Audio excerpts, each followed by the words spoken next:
So how to raise LGBTQ allies. Chris Tompkins, our speaker this evening, is an LGBTQ affirming therapist. He specializes in gay men's identity. He's also a TEDx speaker and author of the book, which we have a copy, Raising LGBTQ Allies, A Parent's Guide to Changing the Messages for the Playground. Chris has a Master of Arts in Clinical Psychology from Antioch University, with a specialization in LGBTQ affirmative psychology.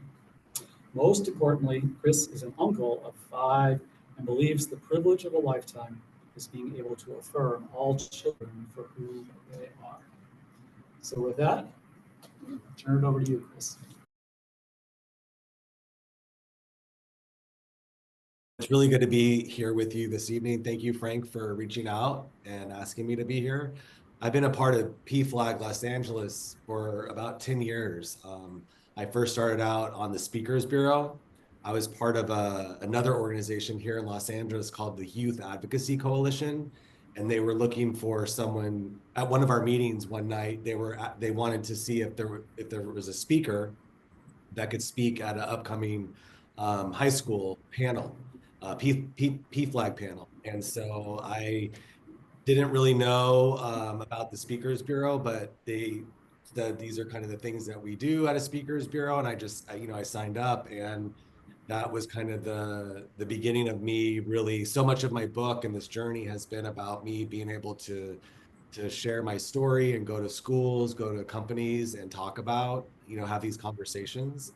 And when I shared my story for the first time at that PFLAG panel, I had never shared my coming out story. And so, there's so many aspects of that story. And so when I was driving to school, I just thought about, well, what do I want to share? I only have a few minutes, and I wound up sharing my coming out story. I wound up sharing a love story of how I met my first boyfriend, and that kind of propelled me out of the closet.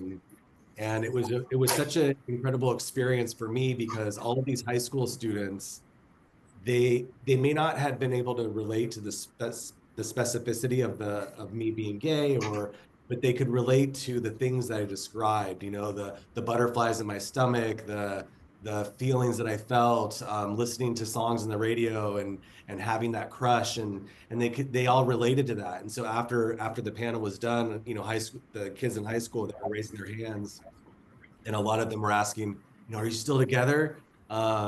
And it was just such a really beautiful experience for me of being able to really understand the power of stories. I once heard that when we speak to someone at the level of the mind, we reach them at the mind level. When we speak to someone at the level of the heart, we reach them in the heart. And when we use our stories, we create transformation. And so that's really what I'm hoping to do here tonight. And with my book, this presentation is certainly inspired by my book. So it is a PowerPoint. So I'm going to go ahead and share my screen. I was born and raised in Tucson, Arizona, and I've been living in Los Angeles since 2008. So it's been a long time. I was raised in a family that I knew that they loved me. I was very close with my mom. I have a brother and a sister. I was also raised in a religious family, and so religion is very much a part of my story and my background. So I knew from a very young age that being gay wasn't okay, that I could go to hell if I was in fact gay. And so at a young age, I didn't necessarily know what being gay from an adult construct, but I knew there was something about myself that I was starting to notice. There were differences, and those differences I learned weren't acceptable. So I had to really hide who I was, aspects of my identity. And I thought, okay, if I could be the best little boy, then somehow I could maybe pray the gay away. I could not be something that I was. And so I worked pretty much my entire childhood, college, to try and to fit in, to be the best version of a straight guy that I thought I needed to be. I had girlfriends, when I was in college. And so what I share when I do the PFLAG panel is that after college, when you're in college, when I was in college, I was in a fraternity, and it was really easy for me to blend in. I didn't really have to there weren't a lot of questions about my identity because I fit in. But then after college, all of my friends started getting married. And people would ask me, Chris, why don't you have a girlfriend? And that question was like the worst question because it was just a reminder of, okay, they're on to me. I need to date a girl or something.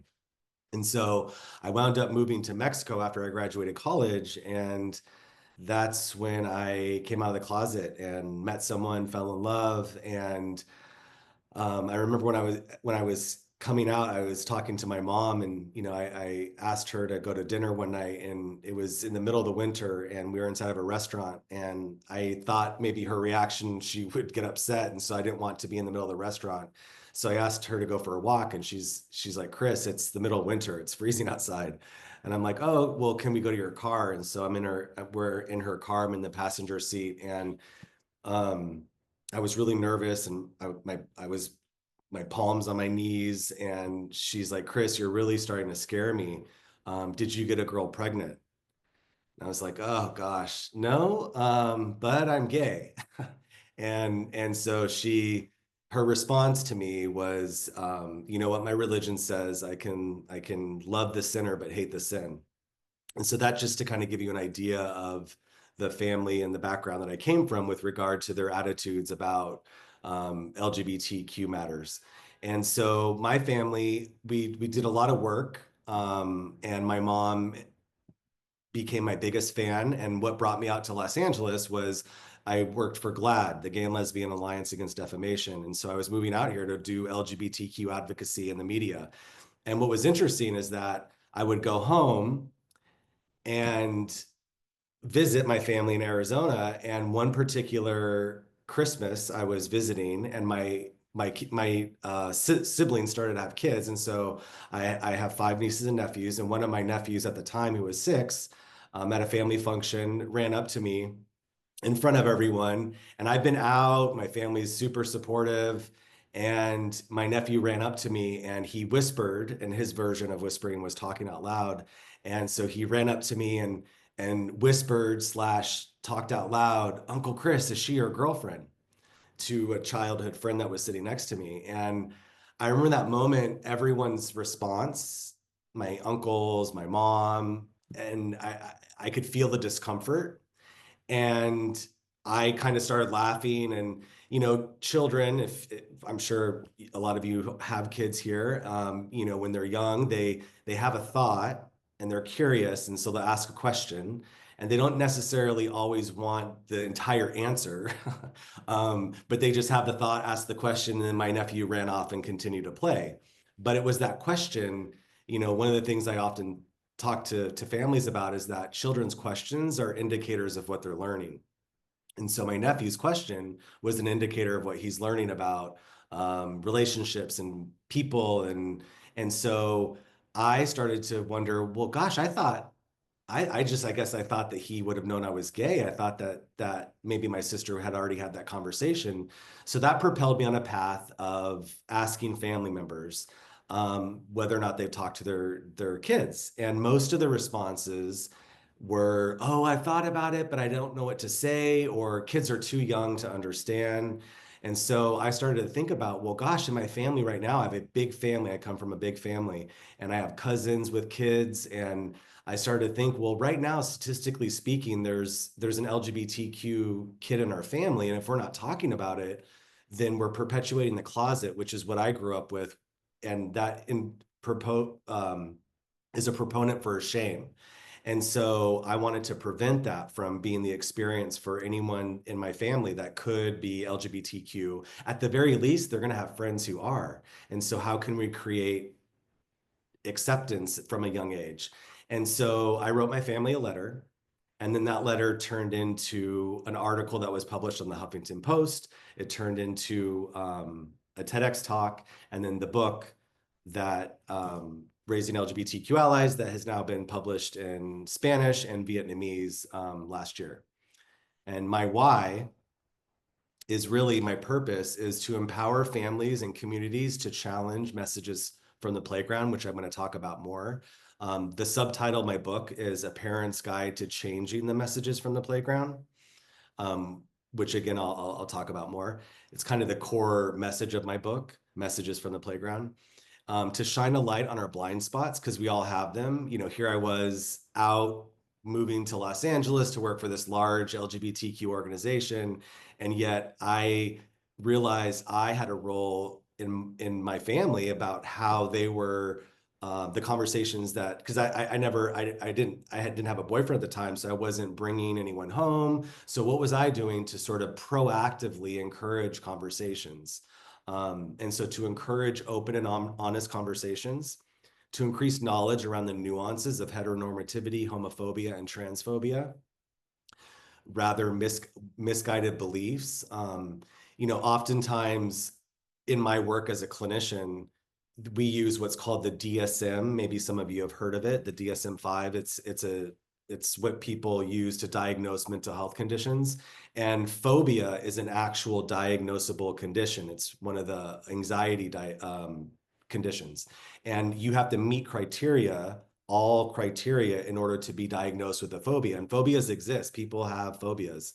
But when we're talking about my family as an example of not talking to my nephew about having a gay uncle, it wasn't that they had a phobia. So sometimes I feel like when we use words that don't actually describe what's really going on, it could sort of miss the mark. So for example, if I were to have called my family homophobic by not talking to their kids, they thought that they loved me, they supported me, they wouldn't have considered themselves homophobic at all. So what we're really talking about is misguided beliefs, the things that prevent us from having conversations. And so to emphasize the importance of language, and then to prevent, and for the purposes of the presentation, is to prevent homophobia, transphobia, and bullying before they begin. One of the most, again, as a clinician, one of the most effective interventions is prevention. And so we want to prevent something before it begins. And just a note is that I identify as a cisgender gay white male. And so when I'm speaking about other communities, I do so mindfully and as an ally. And this is an excerpt from the book, let me see here. Okay, here we go. I had to adjust my screen. Before we can make any changes within ourselves, our lives, or our communities, we first need awareness. And so my book's broken up into 3 sections: awareness, willingness, and change. Whoops. Okay. And so definitions and core concepts. Okay. So here we go. Messages from the Playground, Understanding Allyship, Gender and Sexuality 101, Barriers to Development for LGBTQ Youth, and then Rule of Expectations, Inspiring Conversations. And so what are messages from the playground? One of the things that was really interesting for me when I reflect on my own coming out experience is that after I came out of the closet and I started to work for a large national LGBTQ organization, I was working at GLAAD, I realized, coming out isn't like a light switch. And so although I was living this external life, I was openly gay and I was living in Los Angeles, I was working for this large organization, I hadn't dealt with the messages from the playground of myself that I described growing up, my experience growing up. And so messages from the playground are the subconscious beliefs that we all pick up from our childhood, and we have them about everything. And so the playground was a sort of metaphor, because no matter where I would go, I would travel or I would go to different states, different countries, and I would see playgrounds, and they reminded me of the playgrounds. These are kind of snapshots, but they reminded me of playgrounds that I played on when I was a kid, 2 decades prior. And so I started to realize, no matter who we are or where we come from, we all play on the same playground. And what that means is there are collective societal beliefs that we all pick up by virtue of being socialized in a dominant culture. And so we have messages from the playground, or subconscious beliefs about money, about gender, about success, about families. I used to teach social emotional learning for 6 years throughout Los Angeles County. And no matter what classroom I taught in, one of my favorite classes, the curriculum we taught was 10 weeks, three phases. And the first class of the first phase was called Who Am I? And that class was all about helping kids learn, well, who are you? What do you believe about life? What do you believe about family? What do you believe about school? And what was so interesting is that no matter what class I was in, I was hearing things that kids believed about those things that I heard when I was a kid growing up. And so it was really, I share in my book, I use this story of an example of I would often bring up a subject in class to talk about from the workbook that we would use. And there are many topics, and one of them was money. And money was just an interesting topic to bring up because everyone has heard about money. It's pretty safe to talk about openly versus something that's maybe closer to someone's identity. And so I remember this one class I was teaching, it was an after school program, and the kids were in sixth grade. And I asked, what did people write about money? Does anyone want to share what they wrote? And this little boy flung his hand up in the air and he said, money is the root of all evil. And I remember, and this wasn't a religious program at all, but for those of you that are familiar, that's a religious, comes from the Bible, and it's just a snippet of the verse. It's not even the full verse, which often happens with beliefs, is that we kind of just take them on and never really question where they come from or if it's the entirety of the thing. And so this little boy, I remember asking, is that your belief or did you hear that from somewhere? And he said, oh, it's my belief. And I'm like, okay, do you have a job? And he's like, no. And I'm like, okay, well, maybe when you turn 16, do you want to learn how to drive and get a car? And he's like, yeah. And I'm like, maybe when you're older, do you want to have a house? And he's like, yeah. And I'm like, well, money is going to be able to allow you to get those things. And he was like, okay, well, it's something my mom says all the time. And so it was just for me, a beautiful metaphor of being able to talk about these things. We can sort of challenge them, and then we get to uncover, well, where do they come from? And is that mine? Is that my belief? And so messages from the playground, again, are the subconscious beliefs we all pick up from our childhood. And so especially with regard to gender and sexuality, um, we have all of these beliefs that we have just kind of in the background, by virtue of being socialized in a dominant culture. And so, equals sex. A lot of my family members, when I was asking them, had they talked to their kids about having a gay uncle, a lot of them were like, oh, they're not old enough to understand. And what I really started to what that means, and what I was understanding with that statement, is they were thinking that they were having a conversation about sex.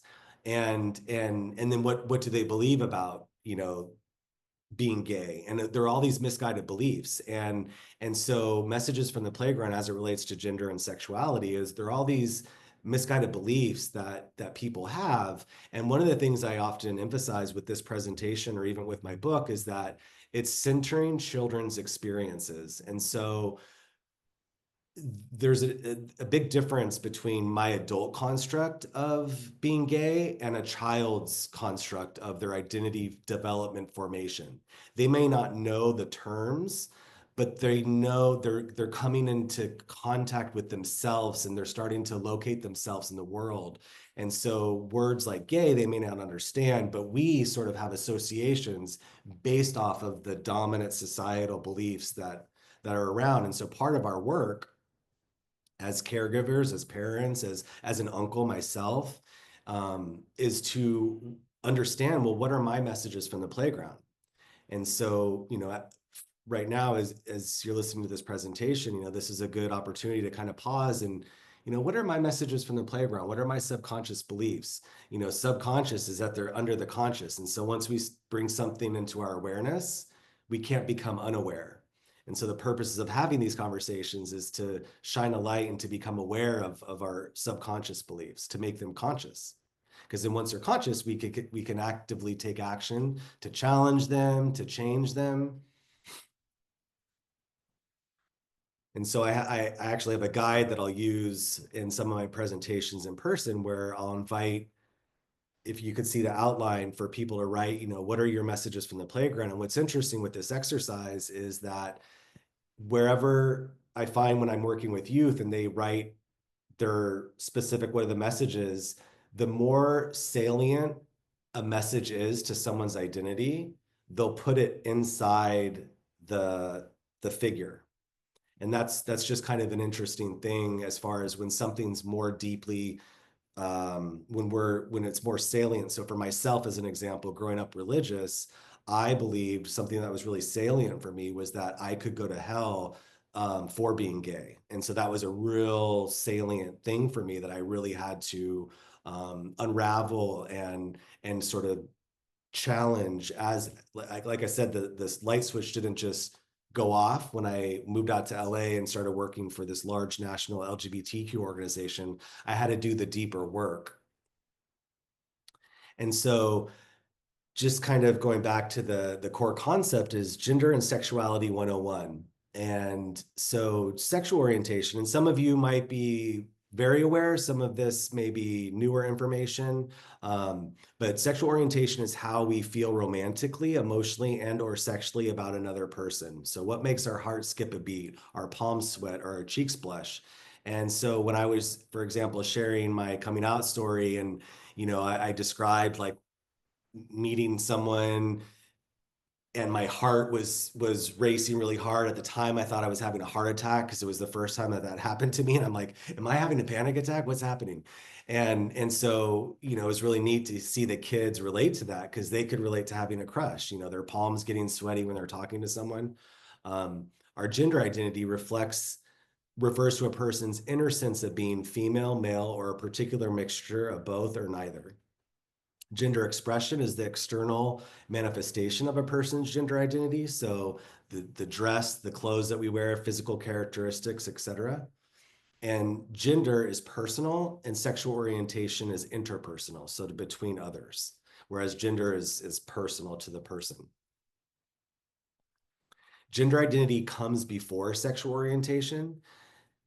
Around age 2, children are conscious of physical differences. And so for those of you who have kids, you can remember maybe your children when they're younger, sort of asking certain questions or saying certain things about themselves. This is a child's identity development formation. And so they're starting to become aware of the physical differences. So myself, like I said, I didn't know that I was gay, but there were differences about me that I was sort of noticing between the other boys that I played with, like activities, interests, those kinds of things.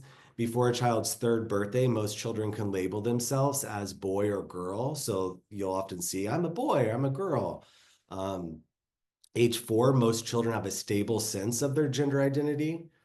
And this is the age where children, they have a really fixed attitude about gender. And so sometimes children will argue or they'll push back about certain things. It's really interesting because kind of, again, going back to the question I mentioned before, children's questions are indicators of what they're learning. Ages 6 to 10, sexual attitude development. So like my nephew, is she your girlfriend?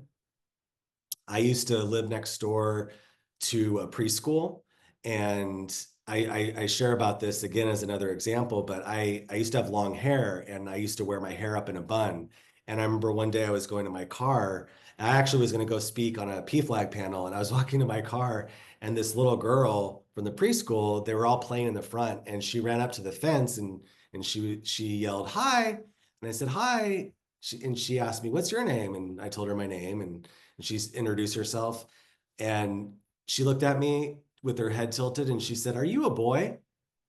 And I laughed because it was kind of an example of the subconscious messages that we internalize based off of just the dominant culture. And so I'm sure that her parents, I can almost guarantee her parents didn't sit her down and say, "Rebecca, boys have short hair and girls have long hair." It's just something that kids, they're like sponges and they pick up everything. And so based off of what she saw appeared to be the body of a man, but with hair that sort of was questionable, she asked the question based off what she's learning.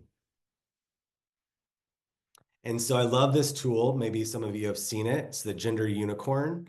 And it's something I use it with adults as well, but it's something that because gender and sexuality are on a spectrum, and so it's really helpful to use as a tool. And what I love so much about this is if you look at the physical attracted to and emotionally attracted to, which is connected to sexuality. It's heart. It's our hearts. And I think that's just a beautiful thing to consider when we're thinking about, who we're attracted to and the things that, when you see when you watch movies. And I can't tell you how many movies I've seen where it's sort of normalized that little girls can have a crush on a little boy, or a little boy can have a crush on a little girl. But when it comes to me, wanting to talk to my family about the possibility that there were kids who were LGBTQ, they're sort of, oh, they're not old enough to understand. So I think this is a really helpful tool to use. And barriers to development for LGBTQ youth. And I'd like to read a section from chapter 7 of my book. It's just a short paragraph, but it sort of explains and sets the stage for barriers to development. In order to understand how living in a heteronormative world, daily microaggressions, minority stress, and the closet can be traumatic for LGBTQ youth, we have to take a few steps back. Each of us, as children, develops physically, mentally, emotionally, spiritually, and personally based on our unique backgrounds and experiences, what experts consider identity formation. The children in your life right now are establishing their own identity formation based on their individual experiences and will develop accordingly. For minorities and marginalized groups, in this case, LGBTQ youth, childhood development comes with what are considered to be barriers to development, things in the world that can complicate a child's healthy identity formation. And so some of those things are minority stress, which is anti-LGBTQ bias, heteronormativity, which I'll talk about more, internalized homophobia, internalized transphobia, the person as the problem, and then benign neglect. Benign neglect is a concept that I use in the book. It's not something that I made up, it's a concept, but I talk about it in the book as it relates to having conversations. So benign neglect is basically where we just don't talk about something. And it seems benign, but it really causes a lot of harm. It's sort of like it's basically don't ask, don't tell. We turn away. And so my family not having conversations was perpetuating the closet. And this is a quote from the book, is love. More importantly, to demonstrate love is to challenge negative messages from the playground and have proactive conversations with young people. And so heteronormativity, maybe some of you are familiar with this term, maybe it's a newer one. It's basically the conscious or subconscious belief that heterosexuality is the only normal and natural expression of sexuality. So for example, my nephew's question, and it's so pervasive, we don't even really realize it. I refer to it, I often describe it as like, it's like humidity. You don't, when you go to somewhere that's humid, you can't really see it, but you feel it. And so for someone, myself, as a gay man, I can feel heteronormativity when I walk into spaces. It's kind of like background music at a department store. When you walk in, you don't maybe you don't realize there's a song on, but then once you tune into it, you can't not hear it. It's paper cuts, and so maybe if you have 1 or 2 paper cuts, they may not seem that bad. But if you had 1,000 paper cuts and jumped into an ocean, it would sting. And so for an LGBTQ person, specifically someone who's gay, lesbian, bisexual, heteronormativity, it's the 1,000 paper cuts. It really stings. It keeps structural anti-LGBTQ bias in place. It grants unearned benefits to people whose gender identity, gender expression, and sexuality align with societal standards. And beneath heteronormativity lies queerphobia.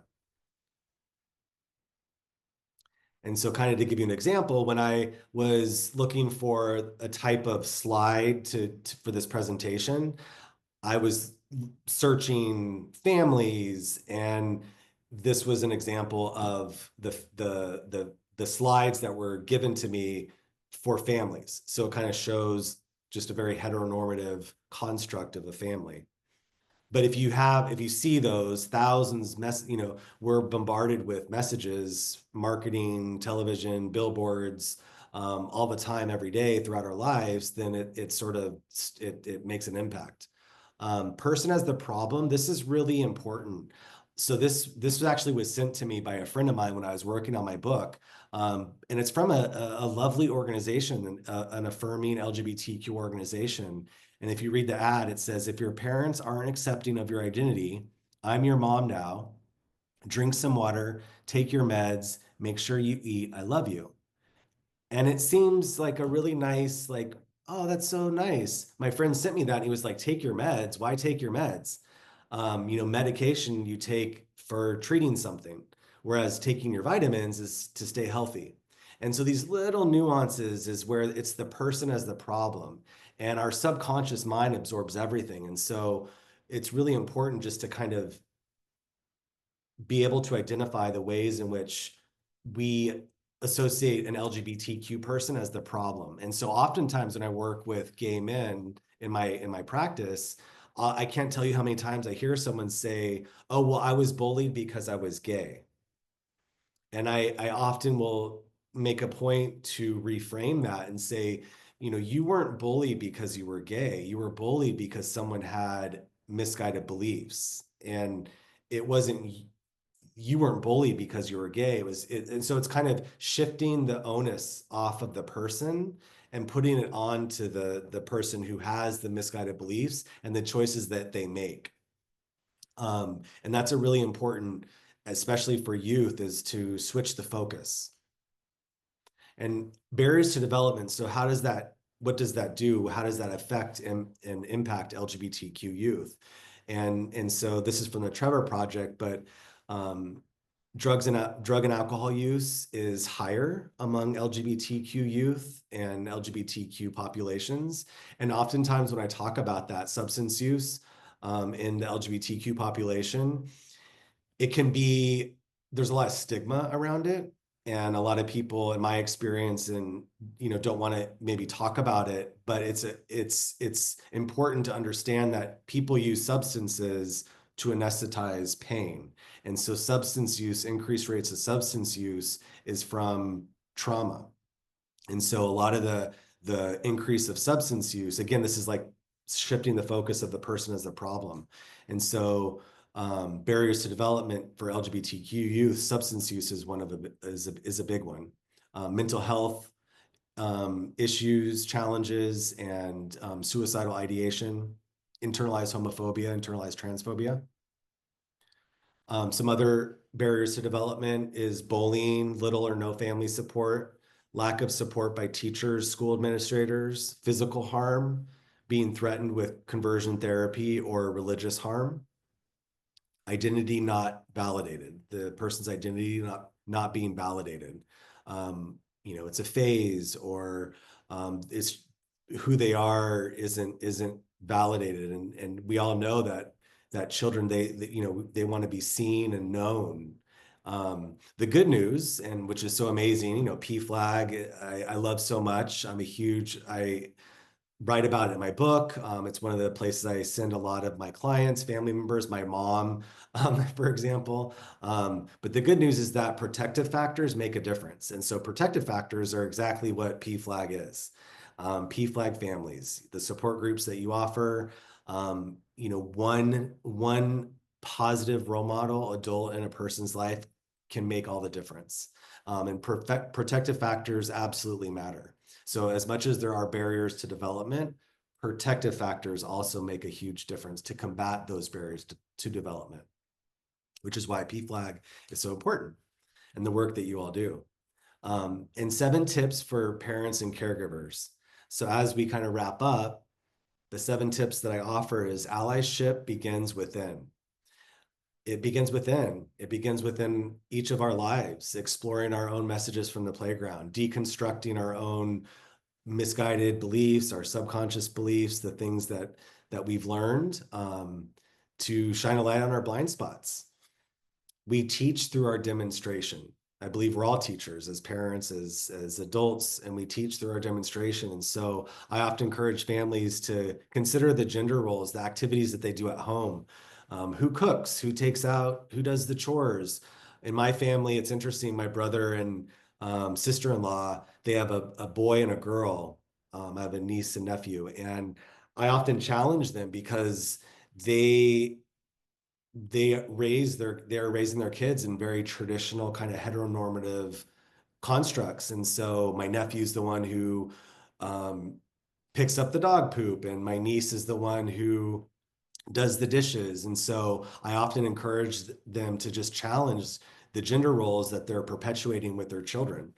Um, make your home a safe space. I realized for me as an uncle, even though I live out of state, what was I doing to help create a safe space? And so I stopped getting my niece and nephews gifts a long time ago. I realized, okay, parents, you could do the gifts. I'm going to get my niece and nephews books and create experiences.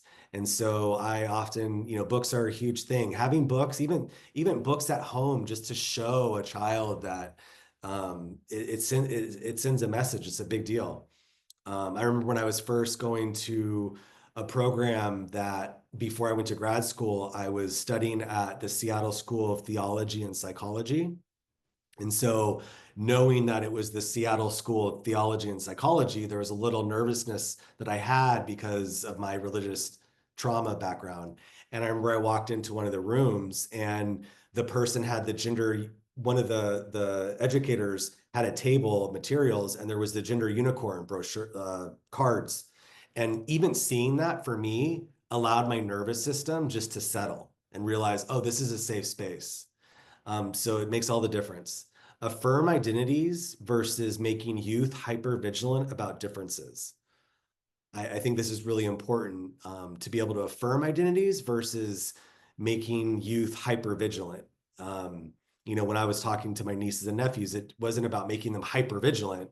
I would have conversations with them. I remember talking to them, having one conversation with my niece and nephew about do they have any, this was when they were in junior high, but I asked, do you know any LGBTQ kids at your school? And their response was, no, we don't have any. And I'm like, you don't have any? There's no LGBTQ kid at your school? And they're like, well, maybe, but they're not out. And I remember asking them, well, why do you think that could be for? Why don't you think they're out? And they said, well, because probably they would get bullied. And so I remember talking to them about, well, gosh, maybe that's an opportunity for you to be an ally. Maybe you can be a person that they would know to be able to, like, you're a safe person, and so the conversations that you're having at school. And so I feel like there was a difference between affirming identities versus making them hyper vigilant about differences. Language matters. Hey friends versus hey guys. My niece goes to a school where they refer to all the young people as scholars, which I think is a really wonderful, it's gender neutral. Um, have conversations, including about social media, especially nowadays. Social media boundaries, what's safe, what's not. What are the kids, what are they learning? What are they taking in? What are they allowing into their space? So having open and honest conversations. And the last one is really important is don't focus on keeping up. Stay focused on keeping open. I often find that sometimes when we're getting into territory where maybe we fear of, I don't want to say something wrong, or then I'm just not going to say anything. Or I'm so worried about saying something wrong that I'm trying to stay focused on keeping up. And it's really about staying focused on keeping open, because then we're in our heart and not in our head. And before we wrap up, I would like to do a visualization that I have for my book. It's called The Rule of Expectations. And it's something that I think just really grounds in the message of my book and of this conversation. And so if you feel comfortable, go ahead and get into a comfortable position. If you feel comfortable, close your eyes, or you can, just settle in or close your eyes, halfway, whatever feels comfortable for you. Okay. Go ahead and take a deep breath in through your nose to the count of 5. 1, 2, 3, 4, 5. Now gently exhale.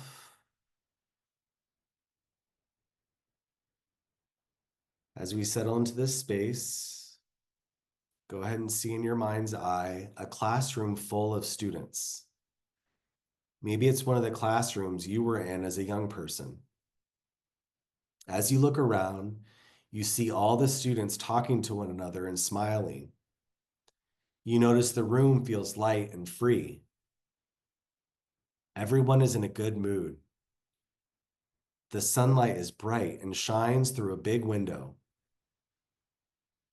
You look up at the front of the room and see a teacher with their back to the class. You notice they're writing on the board. The bell rings and they begin to write, "Who you are matters." When they turn around, you see their face and realize it's you. You're the teacher and the classroom is your life. Each person you interact with every day is someone sitting in your classroom, smiling, happy, and free. You realize that how you feel impacts everyone around you, especially young people. You begin to notice how your heart feels in the middle of your chest. It feels full of loving energy.